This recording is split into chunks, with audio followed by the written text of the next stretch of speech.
વાહ વાહ મિત્રો, વરસાદ ચાલુ છે સુરત ની અંદર. આજે 20 તારીખ છે ને વરસાદ ચાલુ છે. હા, તો ખાવાની મજા આવી છે. પૂછી જોઈ હું બનાવ્યું ખાવાનું. તો હું બનાવ્યું છે ખાવાનું? ગવાનું શાક અને બાજરીના રોટલા. શું વાત છે? હા. વાહ વાહ વાહ, ગવાનું શાક છે ને રોટલા છે બાજરીના.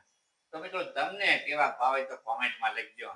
કે બોલતા નહીં પણ મિત્રો આ છે ને આપણે પૂછી જોઈએ, તુને ભૂખ લાગી છે? મને બહુ નથી ભૂખ લાગી. કેમ તુને ભૂખ નથી લાગી? બસ મારે ઓછું ખાવું છે. જોયું મિત્રો, હા બાયું રસોઈ બનાવતા જાય ખાતા જાય પછી કે મને ભૂખ નથી લાગી. હા, મને કઈક ભૂખ લાગે એવું કઈક દવા લેવા જાવી જોઈએ. હા તો મિત્રો આ જો પડખ્યા માંડવી પડી છે, માંડવી ખાતી જાય છે પછી કે મને ભૂખ નથી લાગી. તો મિત્રો તમારું કહેવાનું શું છે તો કોમેન્ટમાં પણ એવો પણ લખજો.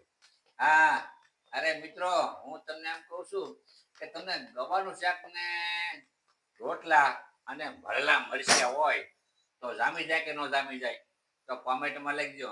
તુને ભાવે છે મરચાં? મરચું તો ભાવે જ ને. વાહ વાહ વાહ, તીખા ભાવે કે મોળા ભાવે છે? તીખાનો બહુ મજા આવે. મોળા મોળા. વાહ મિત્રો વાહ, જોયું આજ વરસાદ ધોમધોકાર ચાલુ છે. આજ તારીખ 20 તારીખ છે અને વરસાદ ધોમધોકાર ચાલુ છે સવારનો. તો મિત્રો તમારે કેમ છે, વરસાદ છે કે નહીં તો કોમેન્ટમાં જરૂર ને જરૂર લખજો મિત્રો. હાલો મિત્રો, ગુવારનું શાક, બાજરીના રોટલા અને આખા મરચા ભરેલા. વાહ વાહ વાહ, ધબધબાટી બોલાવવાનું. અને અમારો વિડિયો તમને ગમ્યો હોય તો લાઈક કરજો, કોમેન્ટ કરજો અને સબસ્ક્રાઇબ કરજો અને શેર કરવાનું તો ભૂલતા જ નહીં.